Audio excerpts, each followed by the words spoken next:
Hello there. What's going on, everybody? Today, we're going to be unboxing Mystique and Beast from the X-Men series of Marvel Crisis Protocol, the miniatures game from Atomic Mass Games. This is exciting because we finally have the X-Men in hand, and I'm going to be doing all of them. So if you are interested in Marvel Crisis Protocol or the X-Men, click that subscribe button and click that little bell for notifications so you don't miss any of the content. I'll be doing unboxings for all of them, and also put them together. You can see kind of how they're going to look, and we'll look at some of the different build options. Look at the sprues, look at the cards, everything that comes with this set. And yes, if you are new here, I do have giveaways running all the time. You just have to be a subscriber and leave a comment. I've also got, what else do I have? I've got a lot of Star Wars content on the channel. A lot of Star Wars miniatures games like Star Wars X-Wing, Legion, Armada, things like that. I also do board games from time to time, as well as Star Wars collectibles like lightsabers and helmets, and reviews on things like The Mandalorian and stuff like that. So I'm very much a geek, but definitely love Marvel. I'm so thrilled to have the X-Men showing up, and so that's really exciting. So we're going to take a look at the cards.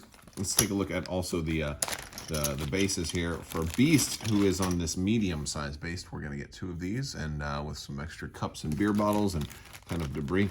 We get a lot of bases in this pack, and for Mystique, we got our choice of 4 bases for her. I end up getting so many bases, I don't know what to do with them all. I end up throwing a lot of the excess out. Primarily because I play so many games, I really can't afford to just hold on to that much extra stuff, but I think a lot of people would probably like to keep a couple of them. So here's Beast's sprue. We've got that X-Men logo there on the belt buckle. We got an arm over here, some more body parts, the big piece of scaffolding that he's going to be clinging to. We've got 2 head options right here. We've got kind of the classic Beast head, and then we've got a Beast with goggles right here. There we go. That's pretty cool. All right. And then here we have Mystique. And her front her front and back are nice and smooth and silky, and single piece, long legs there, and not that many pieces for her. She doesn't have a whole lot of tiny little bits, which is good. I mean, her character design is a little bit more on the simplistic side, so she's kind of a minimalist when it comes to gear. Well, of course, she can just turn herself into whatever she wants to be. We will be putting these together, so you, if you watch till the end of the video, you'll be able to see what they look like when they're finally assembled. Well, here, let's take a look at some of the assembly instructions. You can go with head option right there for the goggles, or you can also go with a different hand option as well. So I'm gonna be, that's kind of interesting. Oh, I see. Here's a picture of it. Here, you're gonna have him reading a book. Oh, I like that. I like that. I think I might have him reading a book, but I don't know if I'll have him wear the goggles. I think I'll do the regular head, but then the book. I think that's what I'm gonna do. That's a cool idea. I like that. I love that they're doing that here with the X-Men too. They're doing a lot of different options. So that much is really fun.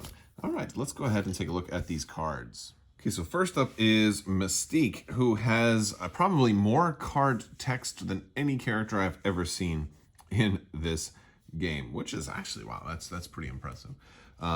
So she has got her pistol here, and as her free attack, well, first let's run the stats. She's got 5 health, she's fast, she moves it with an L for a long range movement. She's gonna cost 3, which is about a standard cost.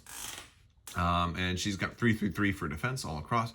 4 dice at range 3, so kind of a short range pistol, but she only gained 1 power from it, and it's got rapid fire.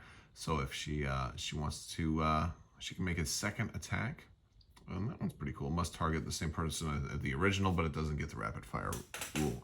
So that's nice that it's 2 separate attacks. They're gonna, again, you're small, or it's short range for only being 3, but that's okay.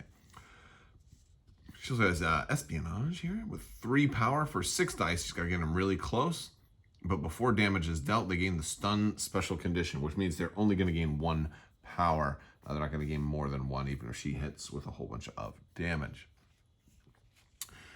She is a leader for the Brotherhood of Evil Mutants. This is part of the new stuff that they're doing here, is the Freedom Force. So you can actually run, affiliations under like different team names. And so I think this is a really cool new feature and a new way that they can have multiple leaders within the same faction. So I wouldn't be surprised if the Avengers start getting additional leaders for the Avengers that can, have like a team. And so we're going to see this also when we look at Cyclops and Storm.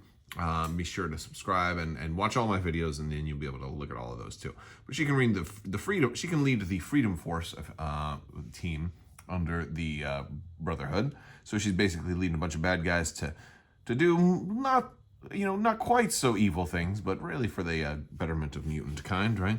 Once per turn, after an allied character interacts with an extract objective, after all effects are resolved, they gain a power.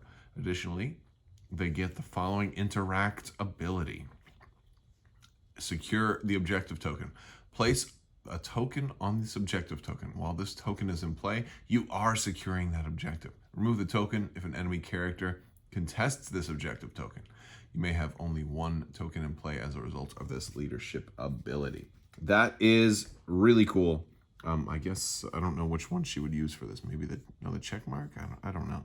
You could probably put a faction one, just put the Brotherhood symbol on there. But no, I totally dig that. So basically, you can kind of lock down something and then move away and still keep it locked down. This is really good for like a contest that is like close to your deployment zone, because your opponent's probably not going to get all the way there.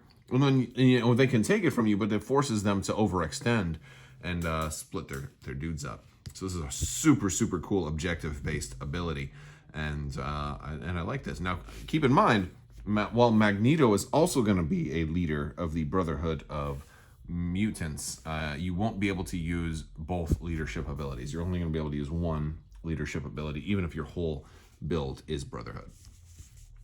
We've got Expert Sabotage, and she can spend 3 to do this action. You're going to choose an interactive terrain feature, size 3 or less, within 4 of her. Enemy characters within 1 of that terrain feature, it's going to explode, right? They're going to suffer 2 damage. Then it's destroyed and removed from the battlefield. So she can blow up terrain. That is something new we started to see. I think Punisher also does something very, very similar, in that instead of just throwing terrain pieces, you're seeing more characters that are dealing with like destroying terrain pieces. So just blowing them up and just like, oh, were you too close to that building? That building went boom. That van went boom. That car that blew up. She does have martial artist. I think we've seen this before. If she's defending against energy or physical within 2, she's going to add blanks to her successes, which is really, really nice for those close range attacks. And she's a shapeshifter. So during her activation, enemy characters cannot use reactive superpowers or reactive team tactic cards, which is really nice. Like all those counterattacks and stuff like that. And I don't know I think that's the idea of because this is one where it's like, okay, how does that mean that she's a shapeshifter? And I think the idea is that she walked up to you in disguise as an ally and then hit you, and you couldn't counter or whatever, because she totally took you by surprise. And then, of course, she has stealth. They have to be within 3 to target her with attacks, which is a good thing, like that her attacks are short range. Well, you know what? They have to get close to you anyway. So I honestly, I think she's pretty solid. I think she's really solid, as a matter of fact. At 5 health, she's still going to have 5 health when we flip her over. She's still going to have, I believe, all of the same abilities. Expert Sabotage, Martial Artist, Shapeshifter, and Stealth. Yep. All right, next up is Mccoy Beast. And he's going to also cost 3. He's going to be 4/2/3, so he's a little bit more vulnerable to energy, but definitely resistant against dumb physical punches. He's going to have 6 health, and he's going to move at a medium speed, and he's going to be a little bigger at size 3. He's got the Acrobatic Strike, which is a regular, it's a range 3 free attack, which is pretty decent, and it has Ambush. So after it's resolved, if you rolled a wild, you can place him within 1 of the target character, which is a nice little free movement ability that you get on there. And I believe that's a, it's a place. So I still think wilds, you have the option. I don't think they automatically trigger. I think you can trigger it. So I think I don't think you would have to do that, but I'm not 100% sure on the specifics of that one, but we can always look that up. He also has Animalistic Freestyle for 4 power. Here's a close range, really strong attack with 6 dice. After it's resolved, they gain the bleed special condition regardless of whether you did damage or not.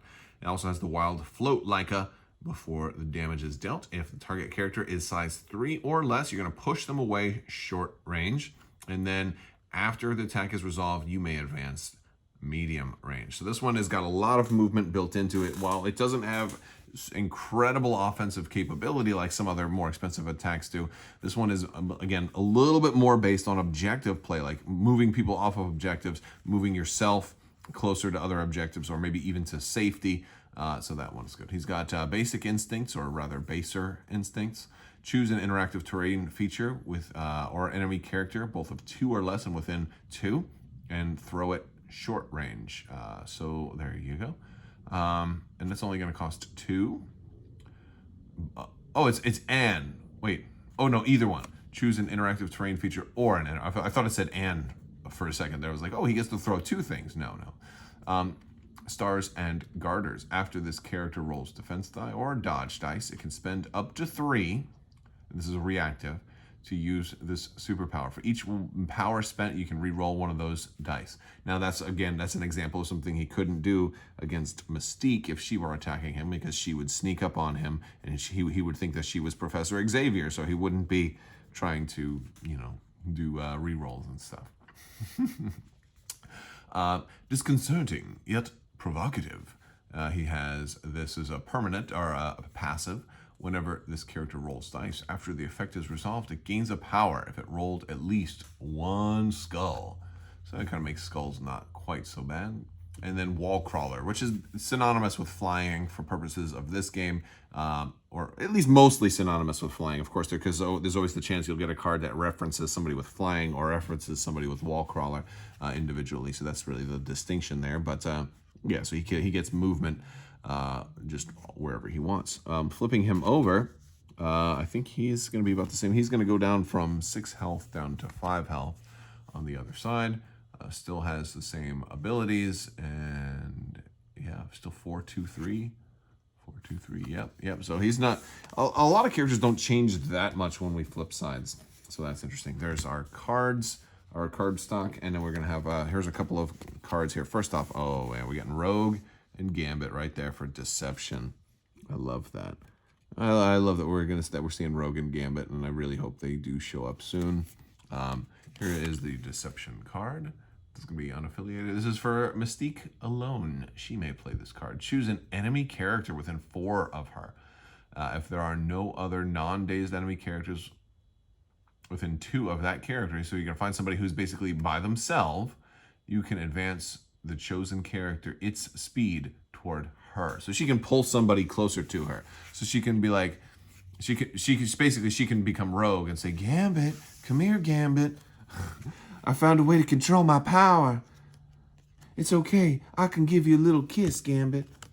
Shell, what are you talking about? I will come, of course, whatever you say. That's not even how Gambit sounds. I don't know what I'm doing. Anyway, we got advanced R&D with Beast upside down reading that book. And it's unaffiliated, so I guess anybody can do it. So you can spend up to 5 power to play this card. Wow, expensive. Choose a number of other ally characters equal to the power spent. Each of them gains a power. So you can have somebody kind of siphon off their power to the rest of the team. And then the Books of Truth. This is for the Brotherhood of Mutants. When an allied Brotherhood of Mutants character is attacking or defending, at the end of modified defense dice step of the attack before they calculate success or failure step, it can spend 2 to play this card. The character re-rolls all of their attack or defense dice, including skulls. That is pretty cool. I like that. Of course, this does mean you have to re-roll everything, right? So this is really good if you get a really bad roll. Or a lot of skulls. So that's kind of cool. All right, that's it for cards. Let's start putting these minis together and take a look and see how they look once they're assembled. All right, folks, we are finished, and here is Beast. I did give him the regular head and the book, and yeah, I like it. I like it a lot. The base is really cool. That scaffolding that he's on came out really well. You got a lot of sculpted kind of hair details on the chest, which is very cool. Yeah, and he looks pretty excellent. Pretty excellent looking mini, if I do say so myself. Now, here we also have Mystique, who is, there we go, I'm trying to pick her up by the base. Some of that glue might not be 100% set yet, but yeah, she's on little Xavier. It's like she crushed the school, right? She's got the little seal for the school for gifted youngsters, right? And she is posed and ready, like she very like 1970s disco kind of like, you know, I'm gonna get you, Scarface. I'm gonna get revenge. I don't know. But no, she looks great though. She looks great. It's a nice little pack, and I think that's gonna do it. I want to thank you guys so much for hanging out with me today. Hopefully you liked the video. If you do, make sure you click that subscribe button and stick around for more Marvel Crisis Protocol content. We have more X-Men to unbox and review. Big thanks to my patrons on Patreon. You guys are absolutely amazing. I couldn't do this without you. Thank you so much for your continued support. And daylight savings time is terrible, and it is worse than a bag of farts. Hopefully we can get rid of it soon. Thank you so much, and as always, have a great day.